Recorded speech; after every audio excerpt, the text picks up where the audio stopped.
She called the cops on him without realizing he was her landlord. The sun hung high over Springfield, Missouri, casting long shadows over the well-manicured lawns of Clearview Estates, a quiet suburban neighborhood where everyone knew each other's business, especially Ellen Whitaker. She was trimming the hedges along her front walkway when movement caught her eye. Across the street, a man she didn't recognize was working in the yard of the house next door. He was pulling weeds, adjusting the sprinkler system, and arranging patio furniture like he owned the place. Her lips pressed into a thin line that wasn't right. The house belonged to a nice couple who had moved out months ago. She was sure they had been renting it out, but to who Ellen narrowed her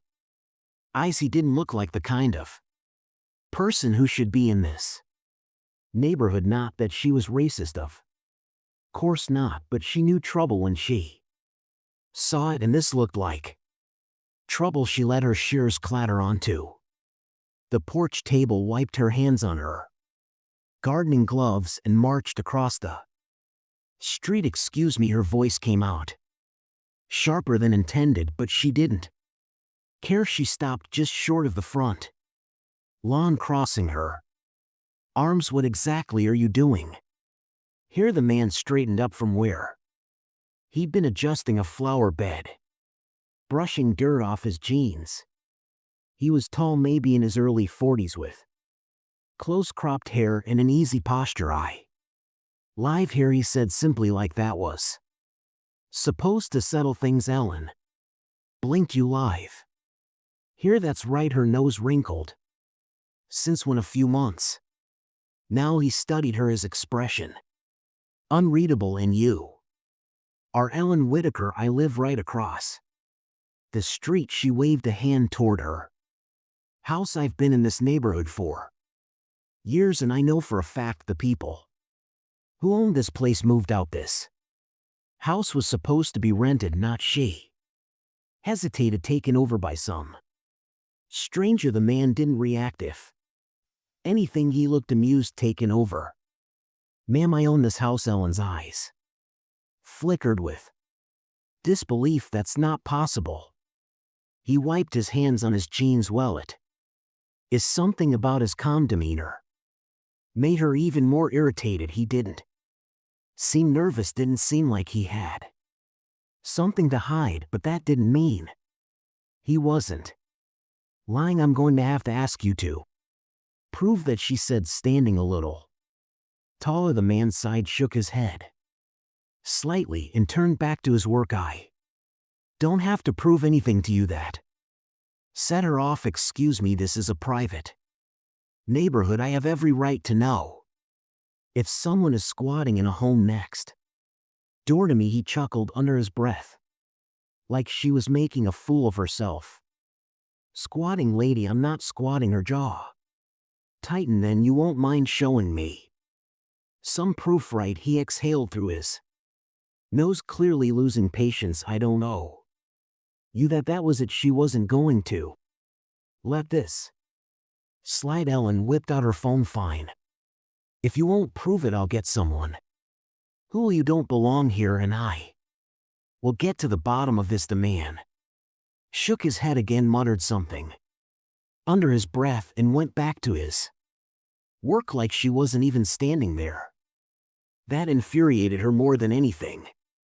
But she had a plan, and soon he'd regret thinking he could just waltz into her neighborhood without consequences. But Ellen had no idea that she was about to become the one caught off guard. Ellen stormed back across the street, gripping her phone so tightly her knuckles turned white. Who did he think he was brushing her off like that? She climbed the steps to her porch and immediately pulled up the number for the Clearview Estates Homeowners Association, HOA. If there was one thing she could count on, it was them. They didn't tolerate anything that disturbed the harmony of the neighborhood. The phone Rang twice before a familiar voice answered.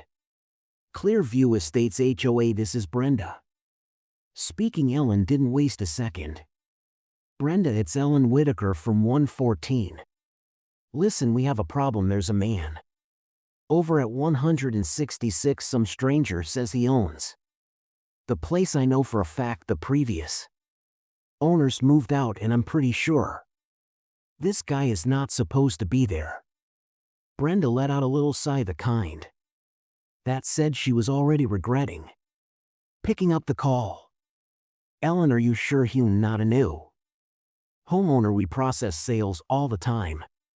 Maybe he bought the house. Ellen scoffed.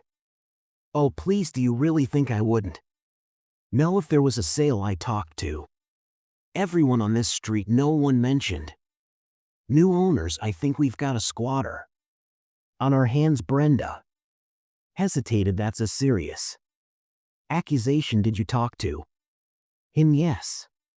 He got all defensive, refused to show any proof of ownership. Ellen's voice rose. If he really owned the house, why not just show me? There was a pause on the other end.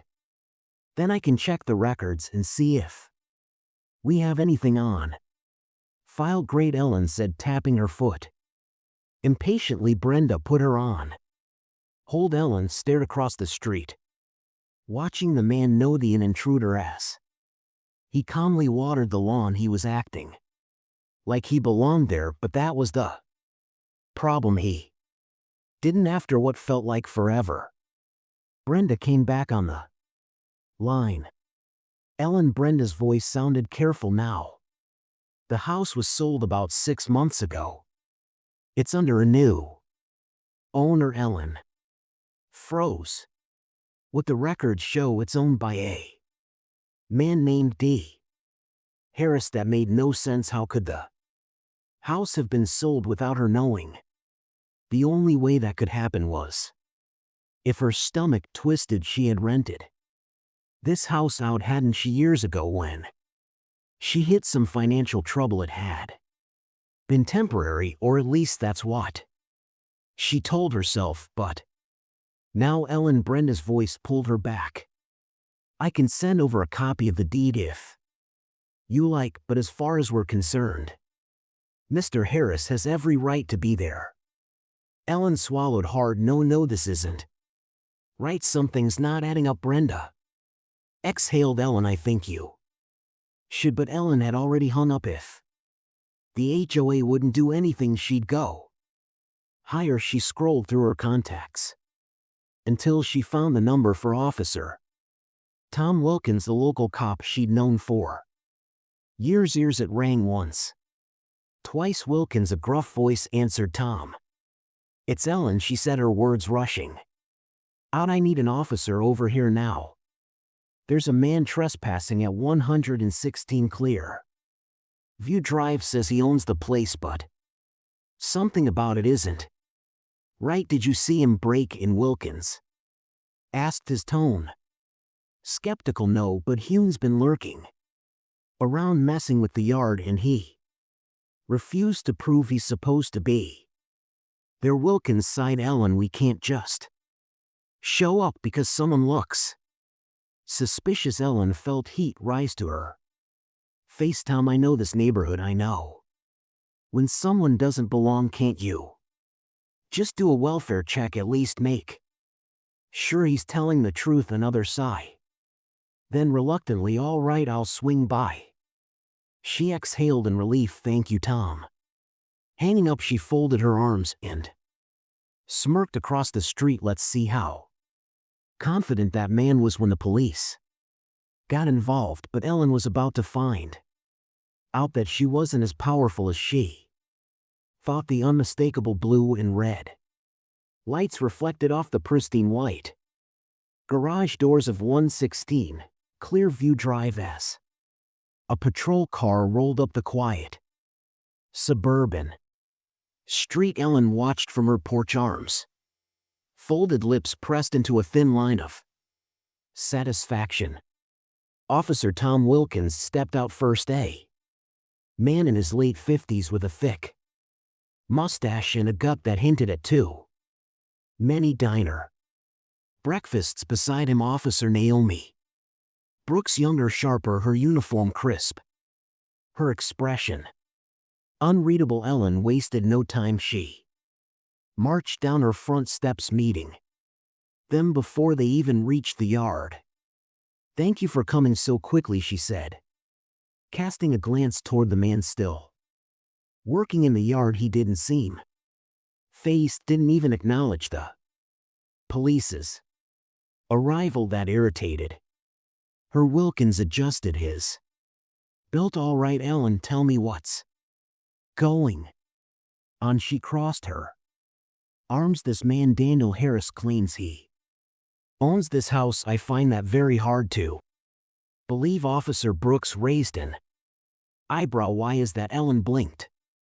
"Because the previous owners moved out months ago and I never heard about a sale. He won't show me any proof that he lives here legally. I have a feeling he's squatting." Wilkins sighed, rubbing a hand down his face. "All right, let's go talk to him." The two officers approached Daniel, who had just finished adjusting a potted plant on his porch. He turned, hands in his pockets, his expression calm. "Good evening, sir," Wilkins greeted. "Mind if we ask you a few questions?" Daniel nodded, completely unfazed. "Sure, what's going on?" Wilkins glanced back at Ellen before speaking. "We got a call about a possible trespassing situation. The woman across the street claims you don't belong here." Daniel let out a small chuckle, shaking his head. "Let me guess." Ellen. Officer Brooks turned slightly toward Ellen, her gaze sharp. "You two have spoken already?" "Oh, she spoke to me, all right." Daniel sent amusement in his tone.